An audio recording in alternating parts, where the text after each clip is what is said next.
परम पावन, परम आराध्य, प्रातः स्मरणीय आचार्य श्री महाश्रमण जी के चरणों में शत शत नमन करते हुए हम आज का सत्र शुरू कर रहे हैं।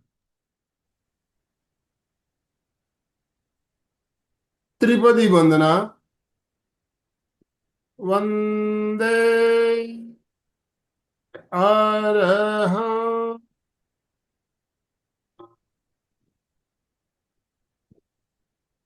वंदे गुरुवरं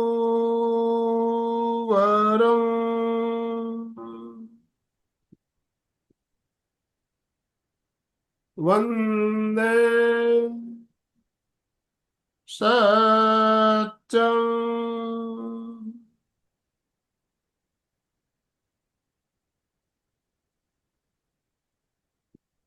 सभी साधक साधिकाओं को जय जिनेन्द्र, सुप्रभात। ओम अरहम, ओम अरहम। बंधुओं और बहनों, एक बहुत ही शानदार श्रृंखला हर मंगलवार को हमारी चल रही है, योग का इतिहास। इस श्रृंखला की आज हम 40वीं कड़ी लेकर आपके साथ जुड़ रहे हैं। और अभी जो हमारा इस श्रृंखला के अंतर्गत जो विषय चल रहा है, हठ योग। पिछले कुछ सप्ताह से हम हठ योग के बारे में बात कर रहे हैं। हठ योग में क्या बताया गया है योग के बारे में, उसके बारे में चर्चा भी कर रहे हैं। बहुत सी नई नई बातें हम जान रहे हैं, सुन रहे हैं, समझ रहे हैं। तो हमारा मार्गदर्शन करने के लिए हमारी कोऑर्डिनेटर अलका जी सांखला हमारे साथ जुड़ चुकी है। तो मैं आप सभी से निवेदन करना चाहूँगा, अपने अपने वीडियो ऑन कीजिए और दोनों हाथ ऊपर करते हुए अलका जी का स्वागत कीजिए। अलका जी, आपका बहुत बहुत स्वागत, बहुत बहुत अभिनंदन। आपसे निवेदन, आप आज का सत्र शुरू करें। Over to you.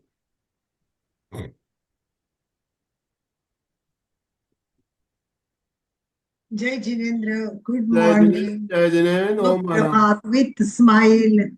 यस, हंसते हुए सबका स्वागत, सुस्वागतम, सुस्वागतम। एमपी के और कल्याणम आप सबका सहर्ष स्वागत करते हैं।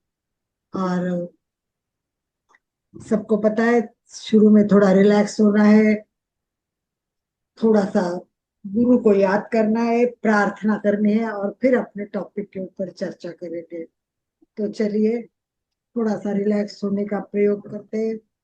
स्टार्ट थोड़ी सी सुबह सुबह, कुछ लोग उठ के डायरेक्ट भी यहाँ आए, कुछ लोग सुबह का क्लास करके यहाँ आए, फिर भी थके टायर्ड होते, कोई नींद में होते। अगर आनंद भाई जी ने कहा वैसे, तभी सारिका जी, नरपत जी, आईफोन, ज्योति जी, ये जब वीडियो ऑन करेंगे तो बहुत अच्छा लगेगा। अगर नहीं करे तो भी आप जुड़े हैं, सैमसंग, उर्मिला, जैन, उपासना, सभी जुट का स्वागत करते हुए वीडियो ऑन करने की नम्र निवेदन। ओम हर हर। प्रैक्टिकली पॉसिबल हो तो करे, वरना चलिए दोनों हाथ पकड़े इस तरह और शुरू करें। ओम अरहम, ओम अरहम, ओम अरहम, ओम अरहम, ओम अरहम, ओम अरहम, ओम अरहम, ओम अरहम, ओम अरहम, ओम अरहम, ओम अरहम, ओम अरहम, ओम अरहम, अरहम, ओम अरहम, अरहम, अरहम, अरहम, अरहम, एंटी क्लॉकवाइज। अरहम, अरहम, अरहम, अरहम, अरहम, अरहम, अरहम, अरहम, अरहम, अरहम, अरहम, चक्र। अरहम, अरहम, अरहम, उल्टे बाजू। अरहम, अरहम, अरहम, अरहम, थोड़ा सा साइड तनाव भी दे दे। ओम। अरे ओहो। अरे हम थोड़ा रुकिए, दबा के थोड़ा तनाव, आंखें बंद करके महसूस कीजिए। साइड तनाव पूरा, हाथ खींचते जाइए कोहनी से आगे, कंधे में, साइड में पूरा तनाव अनुभव करें। बिल्कुल तनाव अनुभव नहीं करेंगे तब तक रिजल्ट नहीं आएगा। धीरे धीरे हाथ सीधा करते जाइए, दूसरे हाथ से ओम अरहम, ओम अरहम, ओम अरहम। आंखें बंद, तनाव का अनुभव करें। कहाँ कहाँ तनाव आया है, खींच अनुभव करे, पूरी साइड से खींच, और ज्यादा से ज्यादा कमर तक आनी चाहिए। लास्ट छोर में भी तनाव महसूस करे। इतना और नहीं होता है तो हाथ को पकड़ के खींचना है, खींच के तनाव महसूस करना है। तनाव आना जरूरी है दोनों साइड से, एक साइड से दबाव, एक साइड से तनाव। थोड़ा सा अपने हाथ के उंगलियों को थोड़ा सा अलग अलग कर दीजिए, उंगलियों को भी थोड़ा जगह दीजिए। मुट्ठी बांध खोले, मुट्ठी बांध खोले, मुट्ठी बांध खोले। हाथ को पकड़े और मणिबंध को घुमाए, सीधा करते हुए चक्र, clockwise anti clockwise, clockwise anti clockwise, दूसरे हाथ से भी क्लॉकवाइज एंटी क्लॉकवाइज। तो हमने हाथ, अंगुलियां, कंधे सबको ढीला कर दिया है, रिलैक्स हो चुके हैं। तो चलिए आइए, सभी स्थिर बैठे, संपूर्ण शरीर के साथ स्थिर, शिथिल और तनाव मुक्त बैठे। रीढ़ की हड्डी, गर्दन सीधी, टट्टार, संपूर्ण शरीर शिथिल छोड़ना है। पैर के अंगूठे से लेके सिर तक प्रत्येक अवयव शिथिल, शिथिल हो जाए। शिथिलता का सुझाव दे एवं शिथिलता का अनुभव करे। चेहरा शांत, आंखें कोमलता से बंद, श्वास मन, आनंद, शांति और चेहरे पे हल्की सी मुस्कुराहट के साथ 5 बार महाप्राण ध्वनि।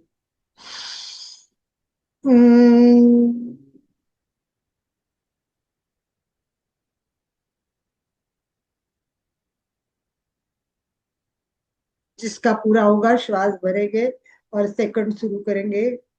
और मेरा भी शायद महाप्राण ध्वनि का आवाज कम जाता है वीडियो इससे, फिर भी आता है तो अच्छा है, नहीं आता है तो अपने महाप्राण ध्वनि पर केंद्रित करें।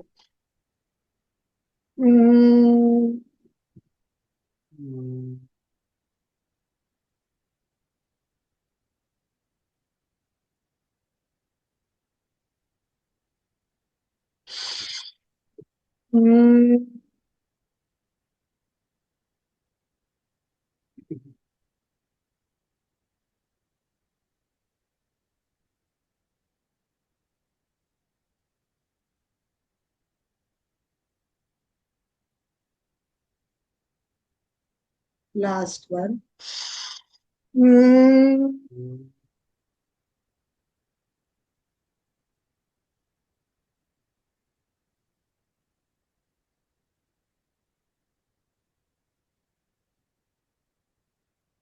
दोनों हाथ नमस्कार स्थिति में हृदय के पास स्थापित करें। सभी गुरुओं को याद करते हुए प्रार्थना करें।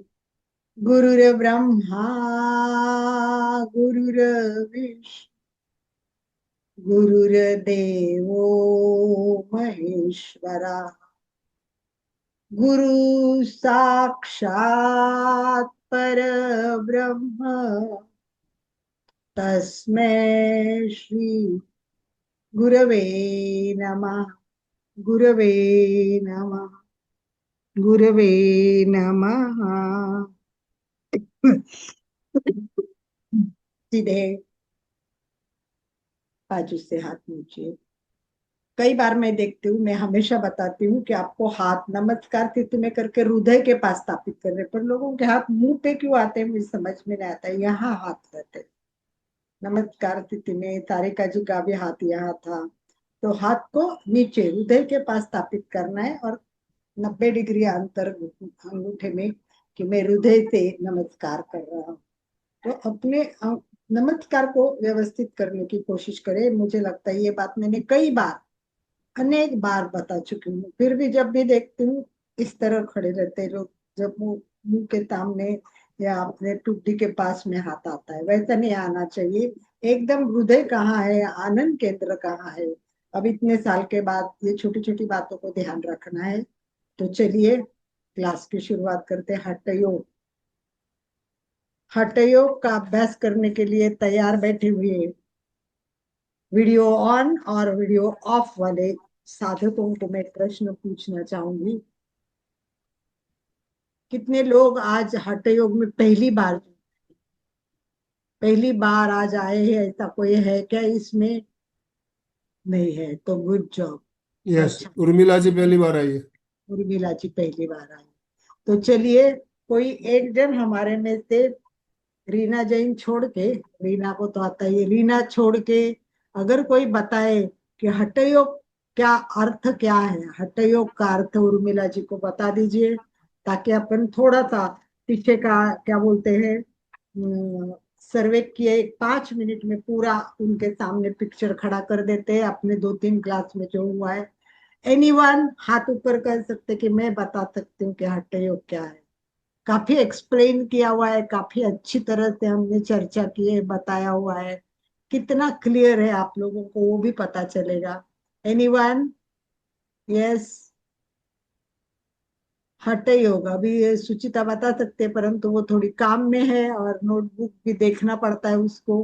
तो चंदू दुग्गड़ बताने के लिए तैयार है। वीडियो ऑन कर दीजिए चंदू जी। यस। तो चंदू जी बता रहे हैं कि क्या है हठ योग। बताइए चंदू जी। हथेलियों में जैसे अपन सवेर उठते सबसे पहले दर्शन करते हैं ना, कराग्रे वस्ते लक्ष्मी कर, मध्य सरस्वती कर, ना ना मूले ना ना, गोविंद। ये छोड़ दो, ये छोड़ दो चंदू जी। जो टू दी पॉइंट पता हो तो ही बताइए। 16 तीर्थंकर का जो 24 तीर्थंकर का होता है वो इसका है ना। इसका इसका कोई संबंध नहीं, मुझे केवल हठ योग ये शब्द का अर्थ चाहिए। आप जो बता रहे हैं वो बहुत डिफरेंट बात है, इससे यहाँ कोई बात चर्चा हुई नहीं इन चीजों की। हम हमारे ओके। विषय में जो चर्चा हुई और जो बात हुई वही जानना चाहेंगे। तो मैं रिक्वेस्ट करूंगी कि टू दी पॉइंट बोले, इधर उधर की बातें नहीं। हठ योग ये शब्द का जैसे हम शब्द का अर्थ बताते हैं, तब योग, यस, योग सुचेता मतलब जी ये कुछ जो कह रही है, धातु। सुचेता जी बोलिए। हाँ तो सुचिता जी बता दीजिए हठ योग का अर्थ। हठ यानी नाड़ियों की शुद्धि, थ यानी पिंगला नाड़ी, ह यानी ईड़ा नाड़ी और ठ यानी पिंगला नाड़ी, और सूर्य नाड़ी नाड़ी चंद्र नाड़ी। ह यानी सूर्य, ठ यानी चंद्र नाड़ी। ठीक है, चलिए रीना जी एक बार व्यवस्थित बता दीजिए हठ योग का अर्थ। यस, रीना जी को अनम्यूट कर दीजिए। यस। ओम हरम। हो गई हूँ क्या मैं? हाँ, आवाज हाँ, आ रही जी। आ रही आ रही। हठयोग जो है ये दो शब्दों से मिलके बना है, हा और ठा। तो जिसमें हा का माने हकार और ठा का माने मकार। तो ये सूर्य और चंद्रमा, तो ये शरीर और मन एवं प्राण, इन तीनों का संयोजन है ये। तो हमें जो होता है कि ये पिंगला नाड़ी और चंद्र नाड़ी, उन दोनों को बैलेंस करके जो हमारी वायु है वो सुषुम्ना में प्रवाहित जब होने लगती है, उनका मिलन होता है। तो उसी के बारे में हठ योग के जो भी योगी हैं उन्होंने आसन, 4 तरह के चतुरंग योग इसमें बताए गए हैं। आसन, मुद्रा, प्राणायाम और चौथा नादा अनुसंधान है चौथा। चलिए ये बात बताने के बाद बताइए, इन्होंने कहा कि हठ योगी ने, कौन हठ योगी, किसने इसकी स्थापना की है? हठ योग की स्थापना कौन से योग स्वात्मा गुरु राम ने जी ने। की है? बात नहीं। स्वात्मा राम जी ने। स्वात्माराम। पर मैं एक प्रश्न पूछूंगी, रीना जी आप मत जवाब दीजिए, और कोई जानता है तो ये, क्योंकि मैंने बताई हुई कहानी के साथ बताया है कि सबसे पहले हठयोगी किसको माना जाता है, सबसे पहला हठयोगी किसको माना है? भगवान शिव, भगवान शिव, आदिनाथ भगवान, श्री आदिनाथाय नमः। अभी आप मत बताइए आदिनाथ भगवान के आगे, ये तो भगवान ने बता दिया ही है, शिव ने दिया हुआ है, शिव ने पार्वती को दिया था, पर पहली बार किसने उसको पकड़ा और हमारे पास पहुंचा दिया? यस, क्या हुआ? खाली लेक्चर पहले ऐसे ही गए, किसी को कुछ भी याद नहीं है? हाँ, उर्मिला जी सोचेंगे कि क्या बताया ये, किसी को तो पता ही नहीं चल रहा है। तो चल, कोई भी एक कहानी भी बताई थी मैंने उसमें साथ, कि एक किंवदंती, एक दंत कथा के रूप में इसको माना जाता है, ऐसे करके मैं एक कहानी बताई थी इसकी जरूरी। याद है? नहीं याद है? चलो रीना जी को याद है तो बता दीजिए, रीना जी। दीदी नहीं, अभी मैं नहीं बता पाऊंगी, मैं शायद उस दिन क्लास में नहीं थी नहीं जिस थी, दिन। ओके, कोई बात नहीं है। हम्म, तो कहानी भी भूल गए। मैंने कहा था एक शिशु का जन्म हुआ, अशुभ मुहूर्त पे जन्म हुआ, अशुभ मुहूर्त पे जन्म हुआ, तो उस जाता था उसको समुद्र में, नदी में फेंक दिया।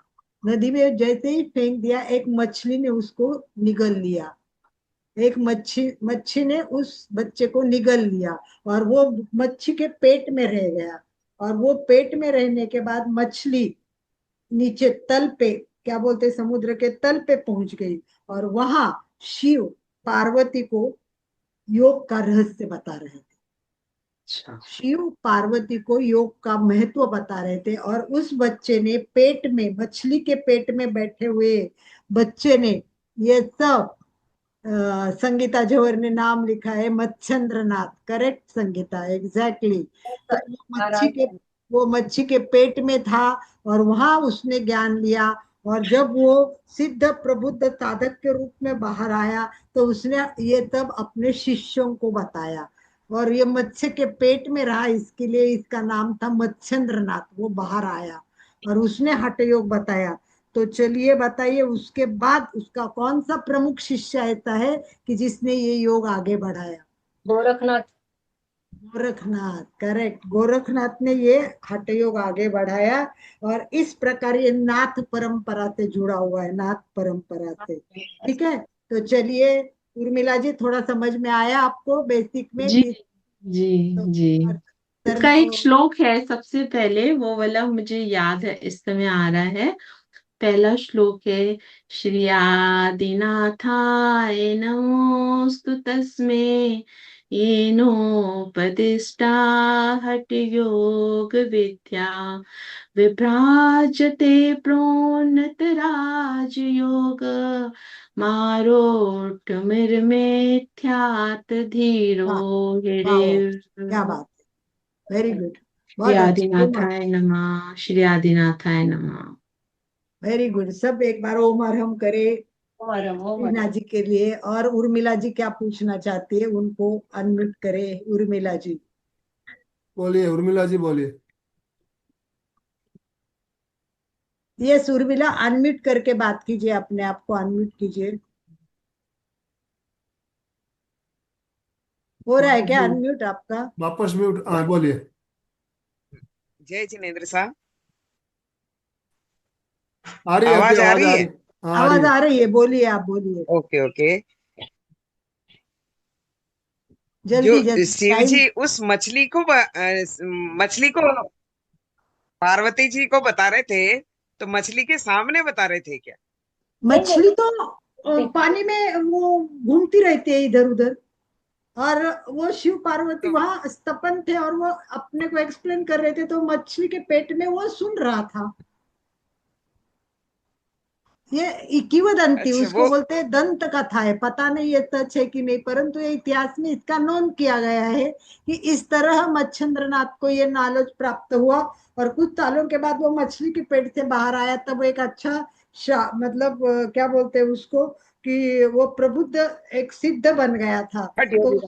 उसको लगा वाह इतना नॉलेज मिला है तो ज्ञान मिला है तो मैं बांटू, और फिर उसने हठ योग अपना शिष्य बनाना शुरू किया। तो सबसे पहले गोरखनाथ को उसने ये मतलब ये हठ योग का संस्थापक वैसे गोरखनाथ को माना जाता है, क्योंकि उन्होंने खाली उसको बताया और उसको पूरा आगे बताकर किया वो गोरक्ष ने किया। चलिए इस बात को आगे बढ़ाते हैं। तो इसमें सबसे इम्पोर्टेंट चर्चा हमने किसके की, पहली चर्चा की, दो तीन टॉपिक पर हमने इम्पोर्टेंट चर्चा की है। चलिए एक बार बताइए कौन से बात पर हमने चर्चा की है। मुझे तो ये टॉपिक वापस रिपीट करने जैसा है, ही लग रहा है, क्योंकि क्या आप कुछ लोगों को याद ही नहीं है कि क्या है से बताए। अहंकार। यस बोलिए, कौन कौन बोल रहा था अभी, है से अहंकार। बोलिए। किस विषय पे हमने हठ योग में चर्चा की थी, आपको किसी को याद हो तो हमने दो चार पॉइंट की काफी अच्छी चर्चा की है। ये सुचिता बता सकते हो कौन कौन से बात पर चर्चा हुई है? अनम्यूट सुचिता। इसमें कितने ग्रंथ है वो तो चर्चा की, अंग पे चर्चा की है, अंग कितने हैं, और प्रमुख अंग में त्राटक के बारे में पता हुआ है, आसन के बारे में मुख्य अंग जो है उसमें आसन प्राणायाम बंद मुद्रा, उसमें भी हमने चर्चा की है। और उसमें आसन के बारे में कितने आसन के प्रकार है उसके बारे में भी हमने चर्चा की है। नहीं, और आसन के पहले हमने कोई दूसरी चर्चा की है। अष्टांग योग जो है, योग कितने हैं नहीं इसमें, इसके बारे में भी चर्चा की है। नहीं, मेन मेन विषय हठ योग में जो मेन बात बताइए वो बहुत इंपॉर्टेंट है, जिसका संबंध मैंने घेरण संहिता से भी जोड़ा था कि घेरण संहिता और हठ योग ये दो मुख्य ग्रंथ है।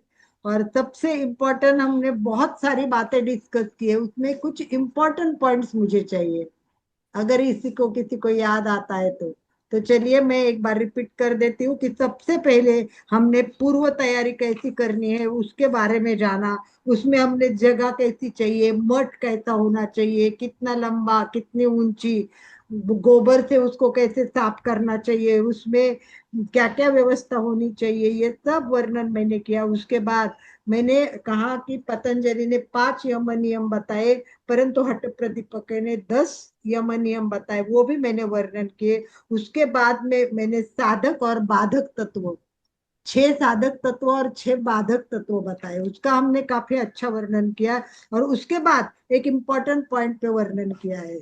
रीना याद आ रहा है आपको? एक इम्पोर्टेंट पॉइंट पे हमने काफी चर्चा की है, दो तीन इसमें। यस, फिर हमें मतलब ये सब हमें करने पर यम और नियम में आपने उस दिन बताया था, जो मैंने वो तो क्लास हो अटेंड गया। करी उसके थी, वहां बाद पे यम नियम के आगे राजयोग हम की गए थे। प्राप्ति मिलती है हमें, इसमें हम परिणाम जो हमें मिलते हैं, राजयोग की प्राप्ति नहीं, होती है। मेरे को चाहिए कि हमारे पॉइंट्स क्या क्या हो गए हैं, तो हमने इसी में अच्छा। जगह कितनी कैसी क्या हो, तब साधक बाधक तत्व, और उसके बाद एक इम्पोर्टेंट पॉइंट बताया था और उसमें मैंने काफी एक्सप्लेनेशन आपको बहुत दिया था, अच्छा, वो वाली आहार क्लास, के हाँ बारे मैंने में। अटेंड नहीं, सबसे हाँ इम्पोर्टेंट आहार, आहार, मीताहार, मीताहार के। मिताहार, और उस आहार हाँ, में बताइए थोड़ी जागरूकता के साथ कितना खाना खाना चाहिए उसके बारे में उपनिषद में गाइडलाइन दी है, वो मैंने बताई थी। तो मैंने ये बताया था कितने कौर खाने चाहिए, केवल 16 कौर खाना चाहिए, 16 कौर। और गृहस्थ को, ये सन्यासी को 16 कौर, और गृहस्थ को 32 कौर खाना खाना चाहिए। मतलब जितना कम खाओगे और मित आहार करोगे वो बहुत अच्छा है। और उन्होंने पूरा आहार का वर्णन किया है, कंप्लीटली आहार कैसा होना चाहिए, पथ्य कारक क्या होता है, अपथ्य कारक क्या होता है, तीखा, अम्बट, खारट, उष्ण आहार कैसे प्रकार के होते हैं। तो ये बता के गोरखनाथ ये भी बोलता है कि जहाँ दुर्जन रहते वहां रहना भी नहीं चाहिए, तो हमें अच्छी जगह रहना चाहिए। इस प्रकार पूरा वर्णन मैंने आपको पूरा का पूरा बेसिक, इनके लगभग कितने श्लोक, 50 से मुझे लगता है लगभग लगभग 60 श्लोक उन्होंने इस पर वर्णन करने में दिए हैं कि जगह क्या होनी चाहिए, कैसी होनी चाहिए, खाना कैसा होना चाहिए, ये सब वर्णन पहले किया हुआ है। तो अपेक्षा है उससे ज्यादा आहार नहीं खाना चाहिए, अधिक श्रम भी नहीं करना चाहिए, बिना वजह बातें भी नहीं करनी चाहिए। और ये सारे नियम उन्होंने बताए, और उत्साह से योग साधना में कोई भी शंका न लेते हुए आगे बढ़ना चाहिए। इसके बाद आए थे हम कि ये जो है ये चतुरंग योग है, और उसके नाम दिए थे मैंने। पहला आसन विधि कथन उपदेश। आसन विधि, सबसे पहले आसन पर उन्होंने भर दिया है। तो आज हम आसन की चर्चा करने जा रहे हैं। तो पहले उपदेश में ये करने से पहले, आसन विधि बताने से पहले गोरखनाथ ने पूरे 16 श्लोक उन्होंने खर्च किए। किस पर? प्रस्तावना और पूर्व तैयारी पे। प्रस्तावना और पूर्व तैयारी। प्रस्तावना यानी जगह कैसी हो, कहाँ हो, जहाँ का राजा अच्छा हो, यानी वातावरण भी अच्छा हो, पूरा मन भी अच्छा हो, जगह भी अच्छा हो, जो एकदम साफ सुथरी हो। छोटी सी दरवाजा चाहिए ताकि हम झुक के जाए, नम्रता आ जाए, झुक के जाइए। अंदर पूरा गोबर से उसको साफ करना है। इस प्रकार बहुत सारे वर्णन किए, और ऐसे वर्णन 16 श्लोक में किए हैं। और उसके बाद शुरू होता है आसन का वर्णन 17वें श्लोक में। 17वें श्लोक में क्या कहा है? हठस्य प्रथमांग आसन पूर्व उच्चते। अब आसन के बारे में मैं बता रहा हूँ, और पहले ही आसन में उन्होंने परिणाम क्या होते हैं वो बताए। कुर्यात कुर्यातासनम, आसन अगर किए तो क्या होगा? स्थैर्य आरोग्यम चालं लव। तो सबसे पहले एक तो स्थैर्य आएगा, दूसरा आरोग्य आएगा, और तीसरा हमारा शरीर है वो क्या होगा? अंग हल्का लाघव होएगा। हो, यानी हल्का। शरीर की लघुता प्राप्त होगी, यानी वजन कम होगा। सब स्लिम चाहते हैं कि नहीं? तो हठ योग को अपनाइए, हठ योग को पढ़िए। हठ योग में दिए वो आसन वैसे करके दिखा देखिए। वो आसन है हठ योग में, उसको आरोग्य आसन भी कह सकते हैं, क्योंकि उससे आरोग्य प्राप्त होता है, स्थैर्य प्राप्त होता है। तो हठ योग में चतुरंग, पतंजलि में अष्टांग योग, और घेरण संहिता में कितना? सात। सप्तांग। यस, षष्टांग। तो इस प्रकार हम आने जा रहे। तो मुख्य आहार पर उन्होंने ज्यादा भर दिया है। तो ये सब करने के बाद हमको आसन जानने हैं। तो कहते हैं कि आसन का बहुत ज्यादा वर्णन हठ योग में किया। अभी तक इतना वर्णन किसी ने किया नहीं है। और अलग अलग आसन बहुत प्रसिद्ध है हठ योग के। तो चलिए, रीना जी इस बारे में बात करेंगी। थोड़े हठ योग के आसन के बारे में कुछ बात कर सकती है, बता सकती है, तो आप बताइए। इसमें 15 आसन इन्होंने दिए हैं। एग्जैक्टली 15 15 आसन आसन। का वर्णन किया हुआ है। परफेक्ट 15 आसन का वर्णन किया है। आगे। हाँ, पहला उसमें है स्वस्तिक आसन है, गोमुख आसन है, कुर्मासन है, उत्तान कुर्मासन है, और पश्चिम, मतलब ज्यादातर लेटे हुए ही है इसमें आसन। लेट लेट के ही जो करते हैं जमीन पर। इसमें खड़े होने वाले आसन नहीं बताए हैं इन्होंने, मैंने हाँ, जो नोटिस किया है। यस। 15 आसन सारे बैठ करके जमीन पे ही हैं इसमें। और पहले आसन कैसे थे, और हठ योग के आसन में क्या फर्क है? हम्म, पहले आसन मतलब पहले आंटी? आसन मतलब योग परंपरा में आज तक, हठ योग आने तक जो आसन बताए थे उसमें और हठ योग के आसन में क्या फर्क है? ये बहुत इंपॉर्टेंट पॉइंट है, इसलिए मैं जानबूझ के पूछ रही हूँ। बाकी लोगों को तो शायद पता नहीं चलेगा। आपने नोट किया इस पॉइंट को? नहीं दीदी, नहीं। मुझे नहीं तो अंतर नहीं। महत्वपूर्ण फर्क बताती हूँ कि पहले योग परंपरा के जितने आसन थे वो ध्यान पर आधारित थे, ओके। बैठक स्थिति के थे। ध्यान में कैसे बैठना है, पद्मासन का इम्पोर्टेंट, वज्रासन का इम्पोर्टेंट, मतलब ध्यानासन का वर्णन योग परंपरा में आया हुआ है। परंतु हठ योग में जैसे अभी रीना जी ने बताया कि कैसे सारे आसन बैठ के नहीं है, ज्यादा से ज्यादा ये आसन हमें किस तरह बताए हुए हैं कि सारे आसन है वो अलग अलग स्टाइल के। तो इसमें कौन से प्रसिद्ध आसन है? प्रसिद्ध आसन बताइए। प्रसिद्ध आसन बताइए, इनके दो तीन आसन काफी प्रसिद्ध है। दूसरे फोन को को होस्ट कर दीजिए आनंद भाई जी। सिद्धासन। इसमें सिद्धासन प्रमुख। सबसे इम्पोर्टेंट है। हाँ, और कौन से आसन उन्होंने महत्वपूर्ण मान के वर्णन किया हुआ है?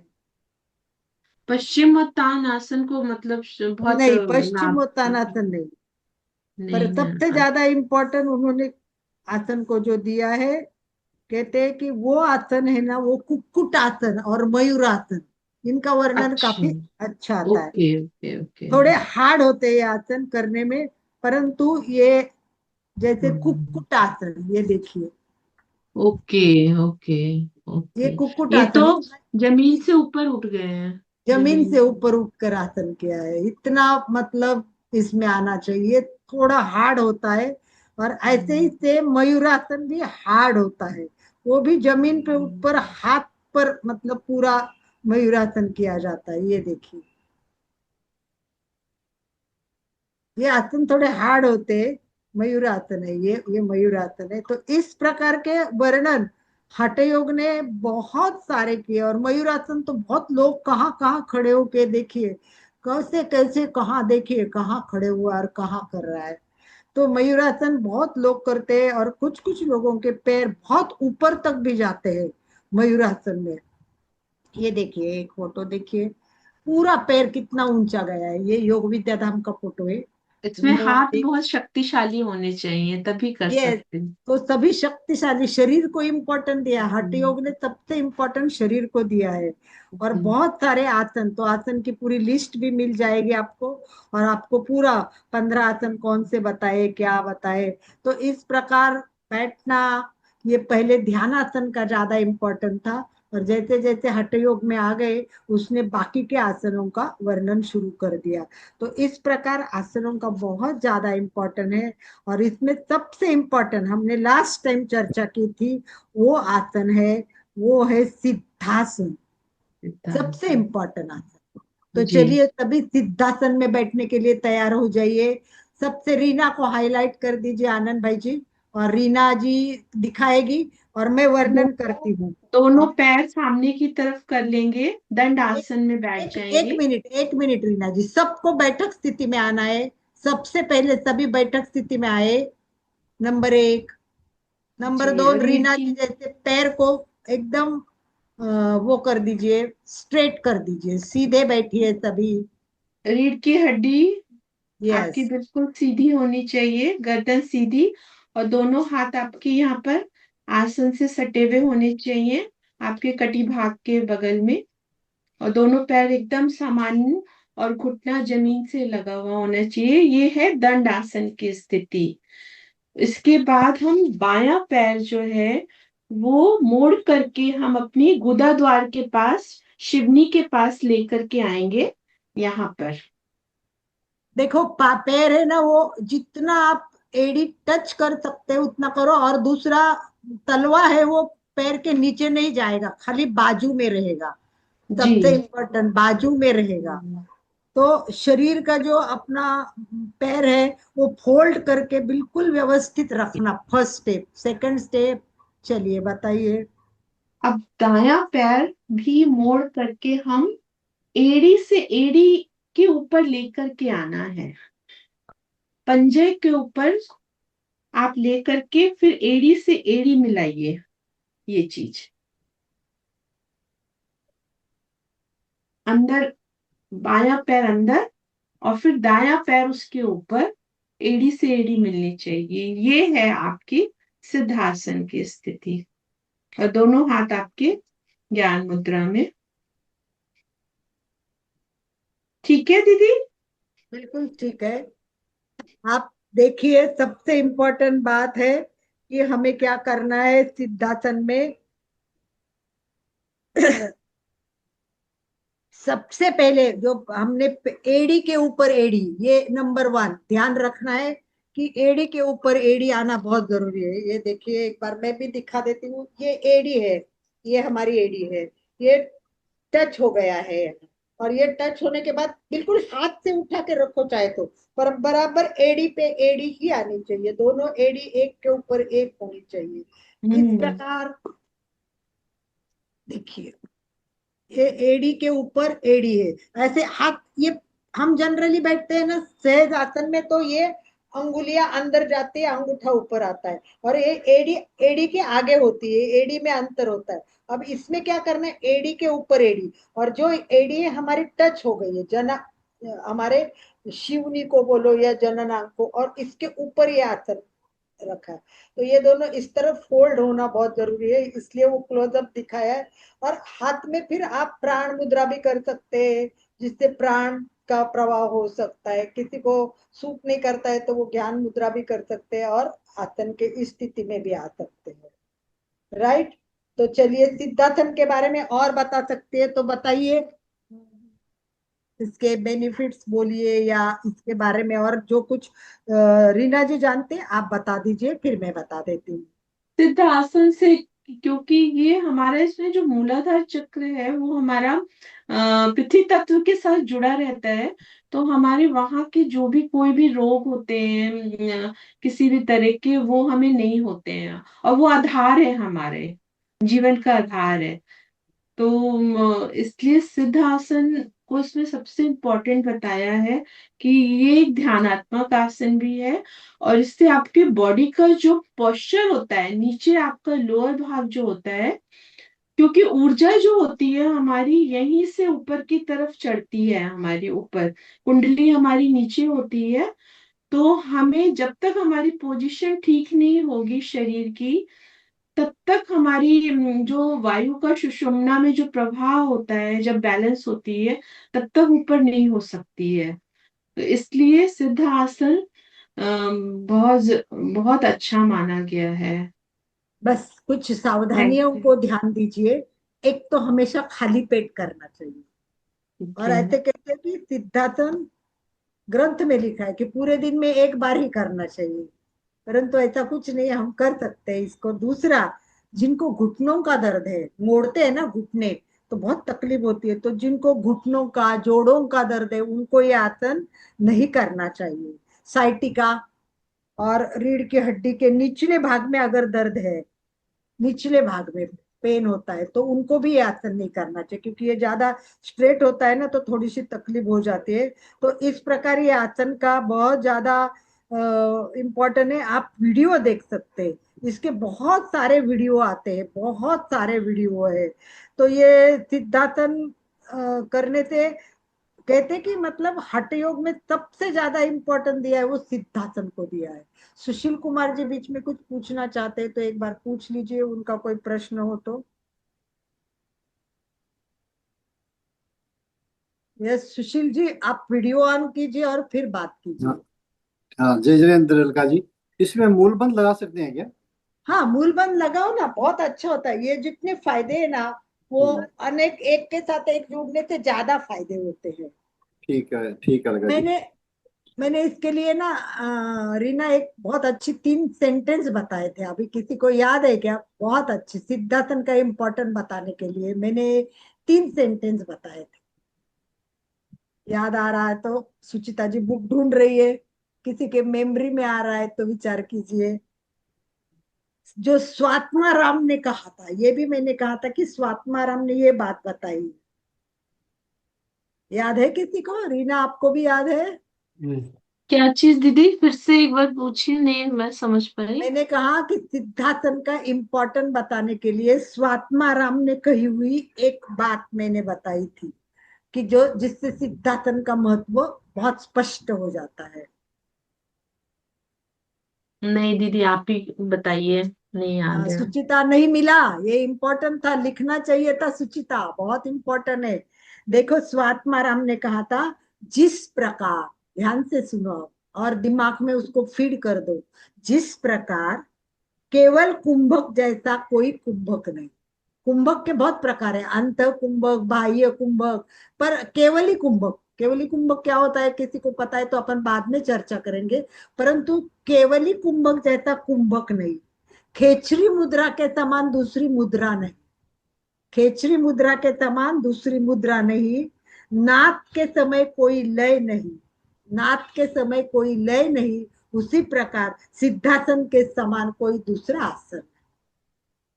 मतलब हठ योग में इसका इतना इम्पोर्टेंट महात्मा राम ने बता दिया है कि इसके लाभ इतने इम्पोर्टेंट है कि ये आसन सिद्धि प्राप्त कर देता है। सिद्धि सभी आसनों में इसलिए महत्वपूर्ण है कि ये विषय वासनाओं से मुक्त कर देता है। ये दीदी इसकी मोक्ष की प्राप्ति भी कराता है ना यस, मोक्ष के प्राप्ति हमारी। बाद में, पहले छोटी छोटी बातें होगी, जैसे वासना से मुक्त हो जाएगा।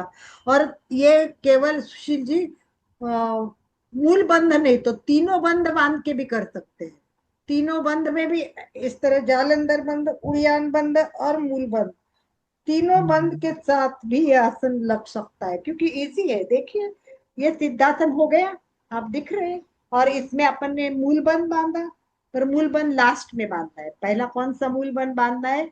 चलिए सभी बांधिए, जलंधर बंध बांधिए, जालंधर बंध। तो श्वास भरना है और जालंधर बंध, जालंधर बंध के बाद उड़ियान बंध और मूल बंध, ये तीनों बंध बांधे।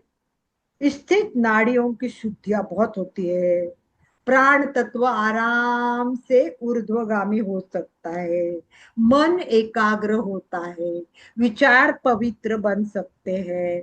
ये ब्रह्मचर्य पालन के लिए विशेष रूप से माना जाता है।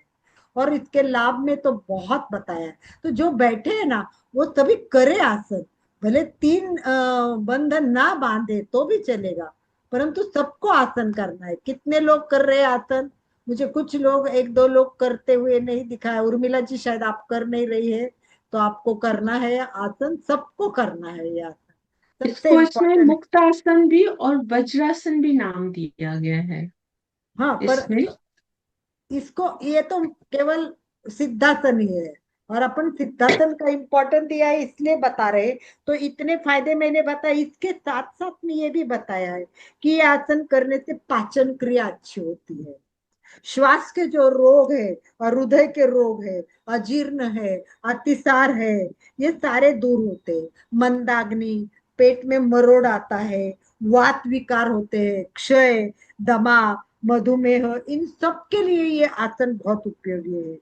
पद्मासन के अभ्यास से जो रोग दूर होते हैं वो सारे सिद्धासन से हो सकते हैं, ऐसा ग्रंथ में लिखा है। तो आप सोचो, जो पद्मासन नहीं कर सकते वो सिद्धासन आराम से कर सकते। सिद्धासन मुझे तो इतना इजी लगा, इतना अच्छा लगा, मुझे समझ में नहीं आया कि जब मैंने इतना स्टडी किया तो मैंने अभी तक इतना नोट नहीं किया था सिद्धासन, सही बैक टू बी फ्रैंक। इतना मैंने सिद्धासन का इम्पोर्टेंट नहीं जाना था जितना मैंने अभी आपको एक्सप्लेन करने के लिए स्टडी कर रही थी, पढ़ाई कर रही थी, रिसर्च कर रही थी।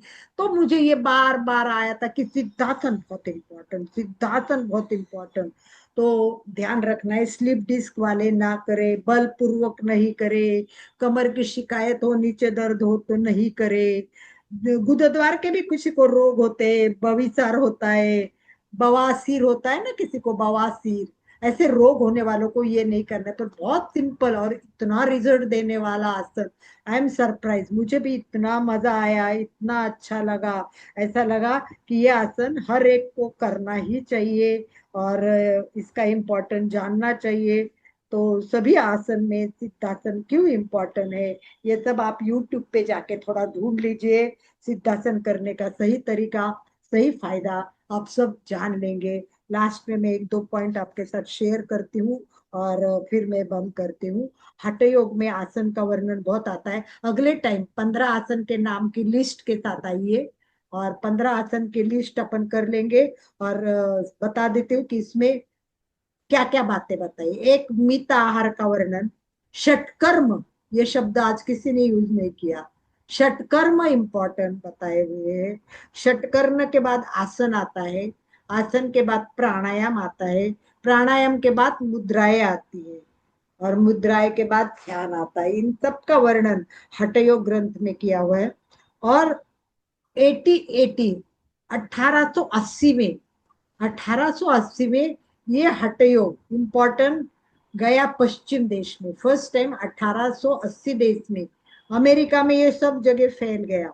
और फिर पूरे विश्व में हठयोग इतना इम्पोर्टेंट माना गया है क्योंकि पतंजलि ने केवल सूत्र बताए हैं, क्या करना है, कैसा करना है, इसका कोई वर्णन नहीं है।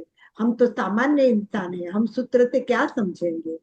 स्थिर सुखम आसनम, समझ लिया कि आसन में स्थिर बैठना है, सुख होना चाहिए, ये बात सही है।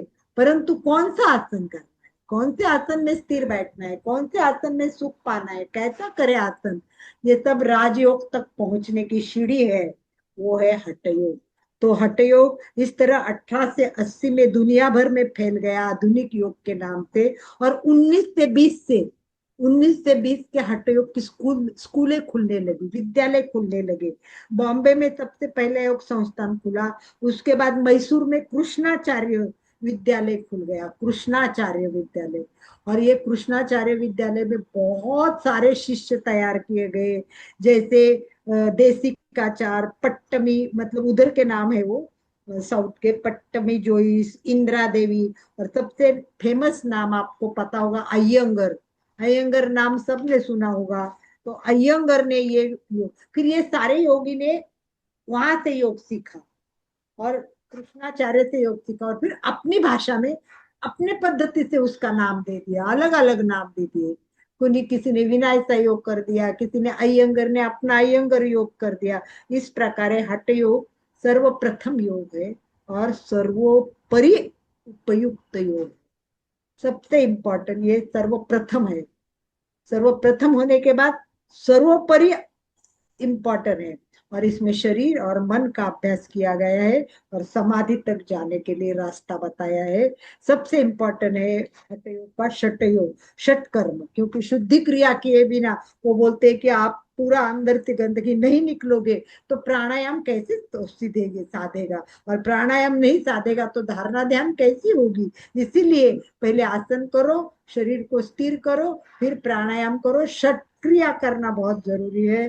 तो इस प्रकार उन्होंने ऐसा वर्णन किया। आसनम, आसनम विजातम विजयतम, देखो क्या बोला है उन्होंने, आसन विजयतम एन, मतलब आसन पर आकर आपने विजय पाया। आज का लास्ट सेंटेंस है, ध्यान से सुनिए, आसनम विजितम एन, जिसने आसन पर विजय पाया तो क्या होगा, जीतम तेनम जगत्रय, जीतम तेनम जगत्रय, तो उसने ने तीनों जग पर अपना अधिकार पा लिया या तीनों जग को जीत लिया।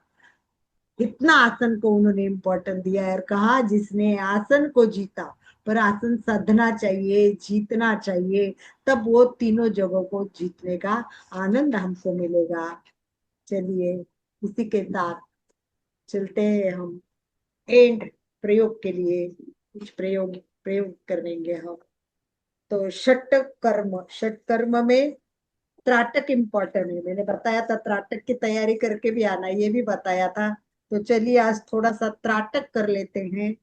त्राटक के लिए सभी तैयार।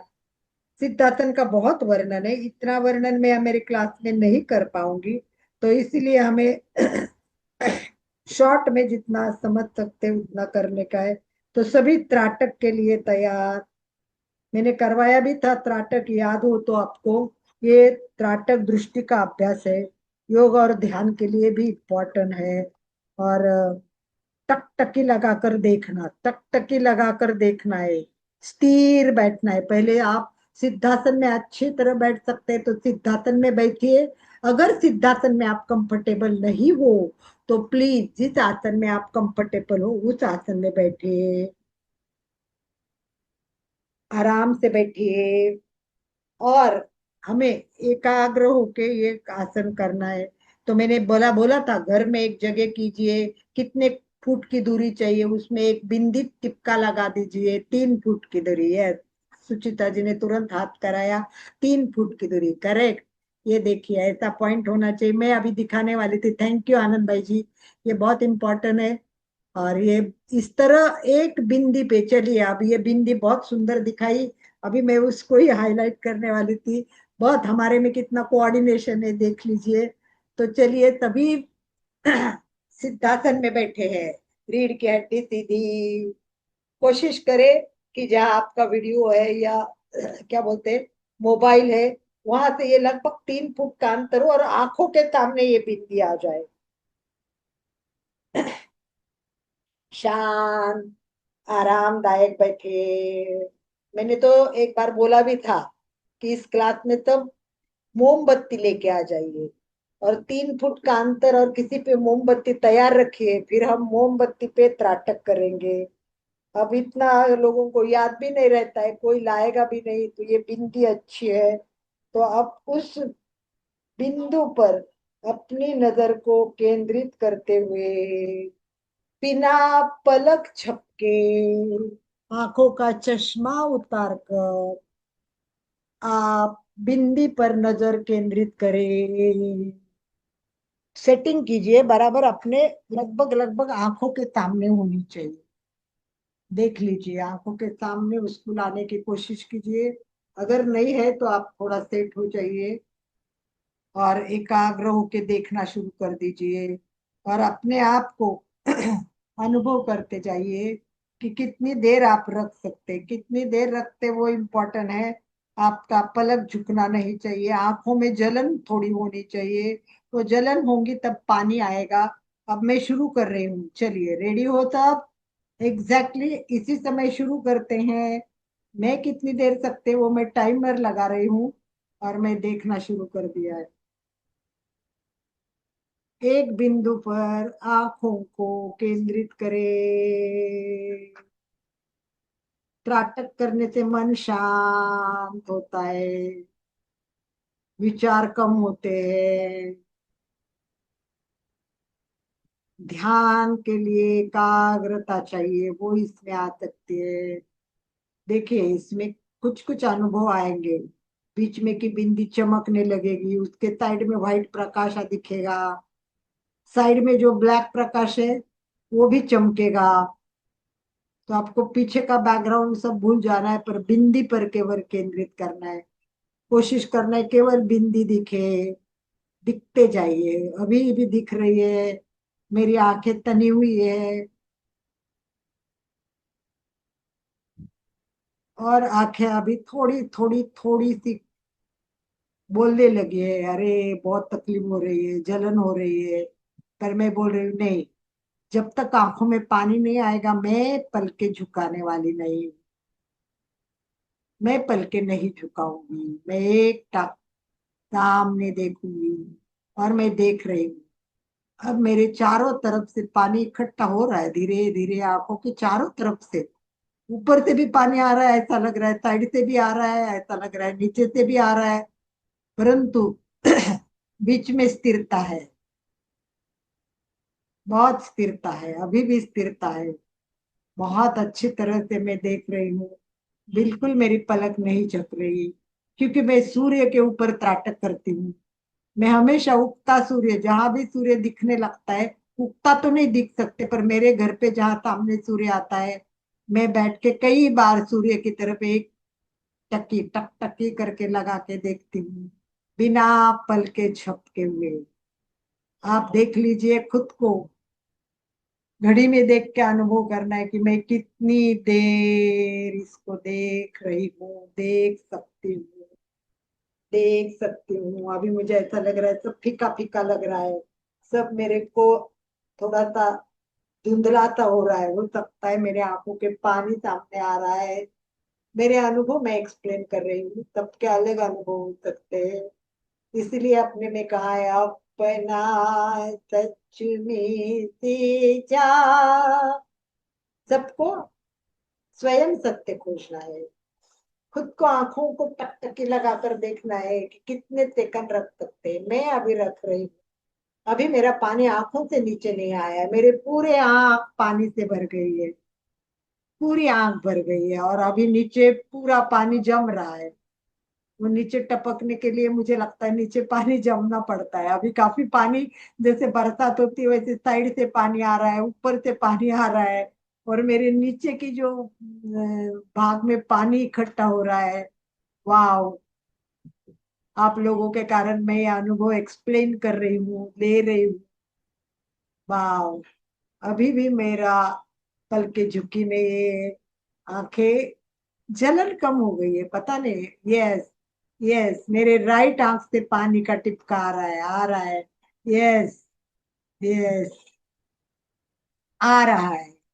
अभी नीचे नहीं गिरा है, वो आंखों के एकदम पॉइंट पे है अभी, जब नीचे गिरेगा तब मैं देखूंगी कि कितना सेकंड हो गया। अभी 3 मिनट हो गए हैं, 3 मिनट। वाह, देखिए मैंने आंखें बंद कर ली और दोनों आंखों से टप टप टप टप टप टप पानी मेरा गिर रहा है। मेरी आंखों से टप टप टप टप पानी गिर रहा है। देखिए, ये देखिए पानी की धार चल रही है, ये देखिए पानी पानी की धार चल रही है।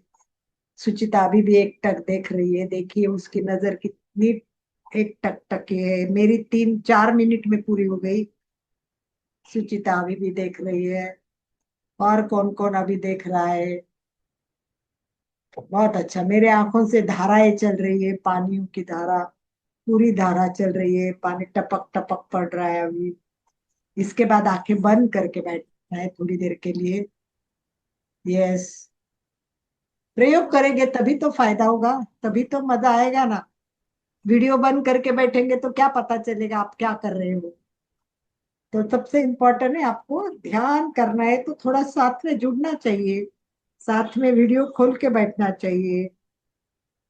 शुरू में 2-3 मिनट होता है, परंतु अच्छा है कि इसका अभी भी चालू है।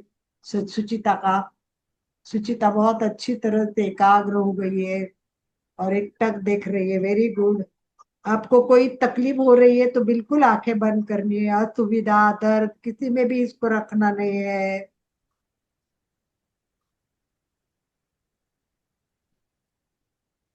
बहुत बढ़िया। त्राटक एक परंपरागत विधि है। अभ्यासु साधु संत बहुत इसका अभ्यास करते थे। आंखों को त्राटक के चमत्कारिक फायदे होते हैं। अपने आप शुद्धिकरण। ये अभी उनका आ गया 5:45 सेकंड, 5 मिनट 45 सेकंड। वाह, बहुत अच्छा बहुत अच्छा। अभी सुचिता की आंखों में से पानी शुरू हो गया है। Good job, good job, very good. Yes, very good. Yes, पानी शुरू हो गया है। Good job, very good. Yes, पानी की ओम धारा। अरहम। आंखें बंद कीजिए सुचिता जी, आंखें बंद कीजिए। बहुत सारे फायदे होते हैं। केवल आंखों की रोशनी नहीं बढ़ती है, दिमाग की क्षमता भी बढ़ती है। त्राटक आंखों की मांसपेशियों को मजबूत करता है, नसों में ब्लड सर्कुलेशन बढ़ता है, आंखों में चमत्कारिक लाभ हो सकते हैं, निकट के दृष्टि दोष दूर हो सकते हैं, चंचल मन नियंत्रित हो सकता है। त्राटक आपके लिए बेहतर कारागर विधि है। इतना ही नहीं है, दिन भर व्यस्तता में अगर थक जाते हैं तो थोड़ी देर आप त्राटक करोगे तो कई मस्तिष्क की समस्याओं को भी इससे मुक्ति मिलती है। सिर दर्द, माइग्रेन, नींद नहीं आती है, ऐसी समस्या भी शायद कम हो जाती है। त्राटक कई तरीके से आपका शुद्धिकरण करता है। आपका मन बेचैन हो, परेशान हो तो त्राटक कीजिए। अगर हो सके तो अगले मंगलवार सब मोमबत्ती लेके आ जाइए। ध्यान रखे मोमबत्ती लाए। अगर 2-3 लोग लाएंगे तो भी उनको हाईलाइट करके अपन बराबर 3 फुट के दूरी पे रख के, और फोटो भी आनंद भाई जी दिखाएंगे कि मोमबत्ती के सामने कैसे बैठते हैं। तो चलिए समापन की ओर। ओम अरहम। सबको एक नम्र निवेदन है कि त्राटक के साइड इफेक्ट्स भी बहुत होते हैं, इसीलिए सही तरीके से करो। अगर सही तरीके से समझ में आ नहीं आया तो गलत मत कीजिए। त्राटक से फिर आंखों की रोशनी है वो धुंधली भी हो सकती है गलत करने से। फिर आंखों में पूरी जलन रह सकती है, पानी कंटिन्यू आना शुरू हो सकता है, कुछ भी ऐसा हो सकता है। तो इसीलिए कभी कभी रोशनी आंखों के सामने चकाचौंध होने की भी समस्या लोगों को हो रही है। तो त्राटक ऊर्जा जागरण को मदद करता है। इतना ही नहीं तो अपने अस्थिर जीवन को स्थिर करता है, परंतु गलत करने से बहुत सारे नुकसान हो सकते हैं। इसलिए एवरीवन मस्ट बी केयरफुल। ऐसे नहीं बताना कि एमपीके में कल्याणम में बताया और मैंने किया और ऐसा हो गया, नहीं। हम आपको पूरी सावधानी पूर्वक करने के लिए बता रहे। थोड़ा भी मन में प्रश्न हो तो मत कीजिए। सामने जब तक प्रशिक्षक सामने नहीं मिलेगा, ऑनलाइन नहीं ऑफलाइन, और वो आप करेक्ट करता है कि नहीं बताएगा नहीं, तब तक आप मत कीजिए। और कोई भी गलत करके अपने आंखों को तकलीफ मत दीजिए। इसी भाव के साथ ओम अरहम, ओम ओम अरहम, अरहम। ओम अरहम। ओम अरहम। जय जिनेन्द्र। अभी जो त्राटक किया ना अलका जी, तो उसमें बाद में जब भी आप बोल रही थी तभी भी मुझे व्हाइट ही दिखाई देता, बाद में जब भी पानी आया तब भी आपका चेहरा दिखाई दिया। कब से आप बोल रहे थे मुझे पता नहीं है, लेकिन मुझे पूरा राउंड जो काली बिंदी थी वो तो हट गई थी, पूरा सफेद दिख रहा था। और बाद में पानी आने के बाद शायद पानी आने से धुंधलापन होगा, या आप तो दिखाई नहीं दी, बाद में दिखाई दिया। आपको व्हाइट नहीं दिखाई देना चाहिए, ब्लैक ही दिखना चाहिए, पूरा कंसंट्रेशन ब्लैक पे होना चाहिए। तो प्रैक्टिस कीजिए, घर पे एक बिंदी लगा दीजिए वॉल पे, परफेक्ट ब्लैक बिंदी या रेड, कोई भी आपको जो, और 3 फुट के अंतर लेके आंखों के सामने बराबर बिंदी आ रही कि नहीं। हो सकता है इसमें एग्जैक्टली आंखों के सामने ना हो, थोड़ा ऊपर नीचे हो, तो उससे हुआ होगा। परंतु ये परफेक्ट करने से बहुत अच्छा फायदा होगा। 8 दिन कोई ना कोई लोग प्रैक्टिस करे और अपने अनुभव अगले मंगलवार को शेयर करें। इसी भाव के साथ समापन। ओम अरहम। दोनों हाथ जोड़ते हुए, रीढ़ की हड्डी गर्दन सीधी रखते हुए, आंखों को बिना दबाव दिए कोमलता से बंद रखते हुए मेरे साथ साथ सभी मानसिक उच्चारण करें। मैं चैतन्यमय हूँ, मैं आनंदमय हूँ, मैं शक्तिमय हूँ। मेरे भीतर अनंत चैतन्य का, अनंत आनंद का, अनंत शक्ति का सागर लहरा रहा है। इसका साक्षात्कार करना ही मेरे जीवन का परम लक्ष्य है। हमारा आज का दिन मंगलमय हो, आनंदमय हो, शांतिमय हो। इन्हीं शुभ भावनाओं के साथ ओम शांति शांति शांति। कृतज्ञोस्मि, हम सब गुरुदेव के आभारी हैं। कृतज्ञोस्मि, हम सब गुरुदेव के आभारी हैं। कृतज्ञोस्मि, हम सब गुरुदेव के आभारी हैं। बहुत बहुत धन्यवाद अलका जी, और जितने भी भाई बहन हमारे साथ जुड़े सभी का बहुत बहुत धन्यवाद, बहुत बहुत आभार। ओम अरहम। सुचेता जी स्लोगन बोल दीजिए प्लीज। जय जिनेंद्र, सभी एक साथ में बोलेंगे। फिटनेस का डोज, 1 घंटा हर रोज, फिटनेस का डोज, 1 घंटा हर रोज, फिटनेस का डोज। 1 घंटा हर रोज। ओम अरहम। ओम